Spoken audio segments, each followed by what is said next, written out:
درست دی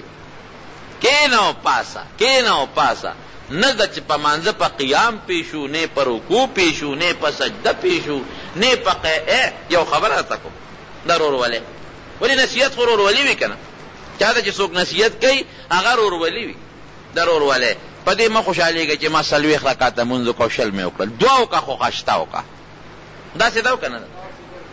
دوه رکعته مونځ وکړه خو خشته ښکلې چې الله پې خوشحاله کې ولې ته الله سره پټې پټې خبرې کوي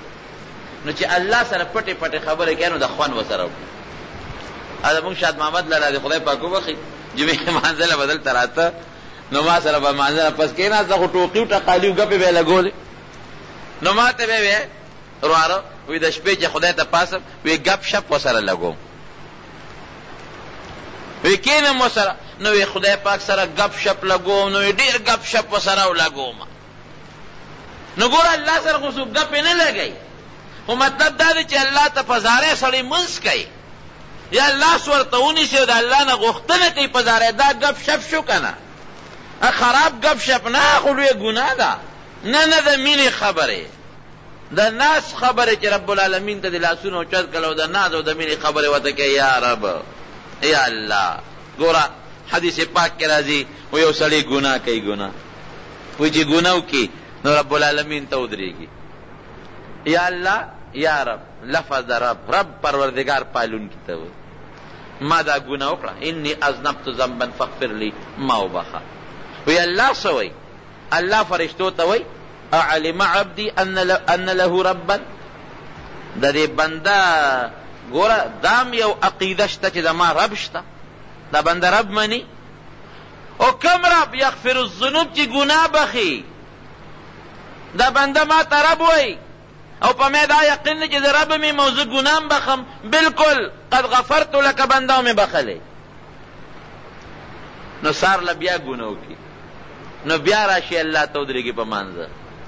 نو لاسونه ورته پورې کړي یا رب یا رب یا رب ګوره چې د مینې نه په ښکلي الفاظ وی یا رب یا الله یا رب العالمین یا رحمان یا رحیم ووایې قسم دې خوند کوي که نه او چې ته لاس پورته کړې د مانځه نه پس خدای مو وبخښي د مور و پلار وبخښي ترور مو پلار هېڅ ته جوړه نه شوه نه د هسې یو هغه د هوټل والا هغه ټکې دی هغه هوټل والا د جوټل ته ورشي او دله راشي ته ورته سرې پخ کړي دي نو هغه درته یو پټی تېره کړي یو سړی هوټل ته لاړ سړی دغه وله راغی وی صاحب سرې پخ کړي دي کچاق وخه ما و پلان کې وړي یو ګردان یې شروع کړو روجې او غټې روجې پلان کې د خوند یې ونه کړ وی ته راته بیا ووایه تا خو دونه زر زر وایي چې مونږ خو بیا روپۍ نه شو نو هغه ورته بیا شروع کړه غټه غوښه او کچاق غوښه ډېر زر زر وایي نو دې دغسې ناستې وی کاکا څه دله راوړم ته یو پوټې غلې غلې یې ووایه چې یو خو پکې راونیسو که نه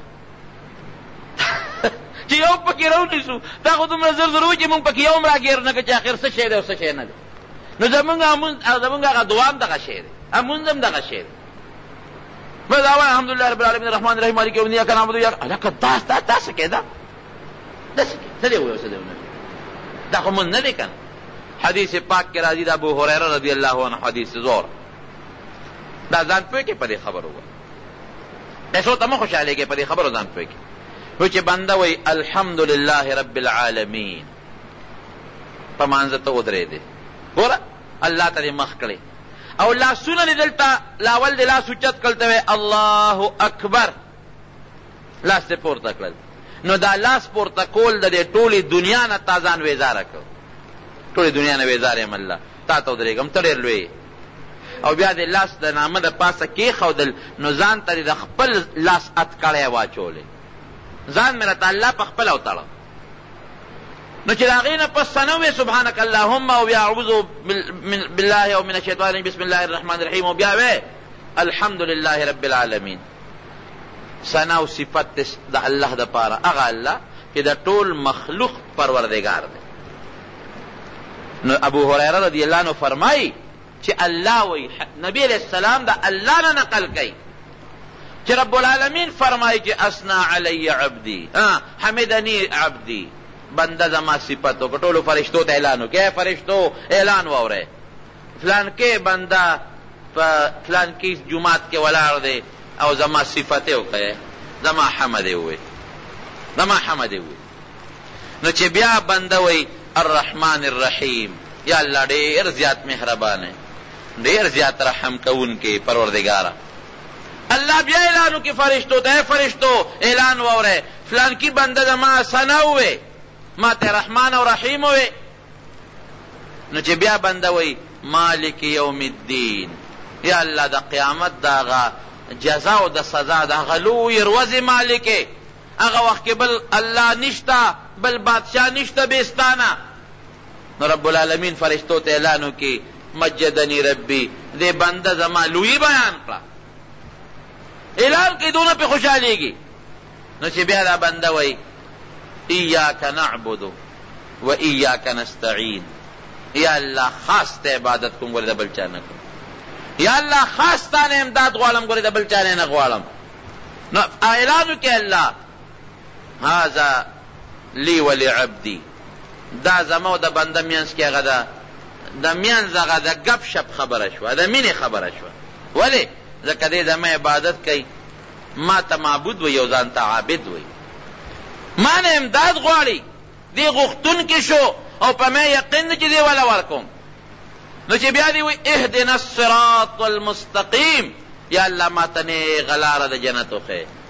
نیغه د جنت. صراط الذین انعمت علیهم، الله د پیغمبرانو د رښتونو خلقو او د هغې خلقو چې تا په خپل احسانونه کړي دي، الله د هغې لاره راته وښیه. غیر المغضوب علیهم ولا الضالین، الله ګورې هغه لاره نه ده ده چې د یهودو د نسوارو ده،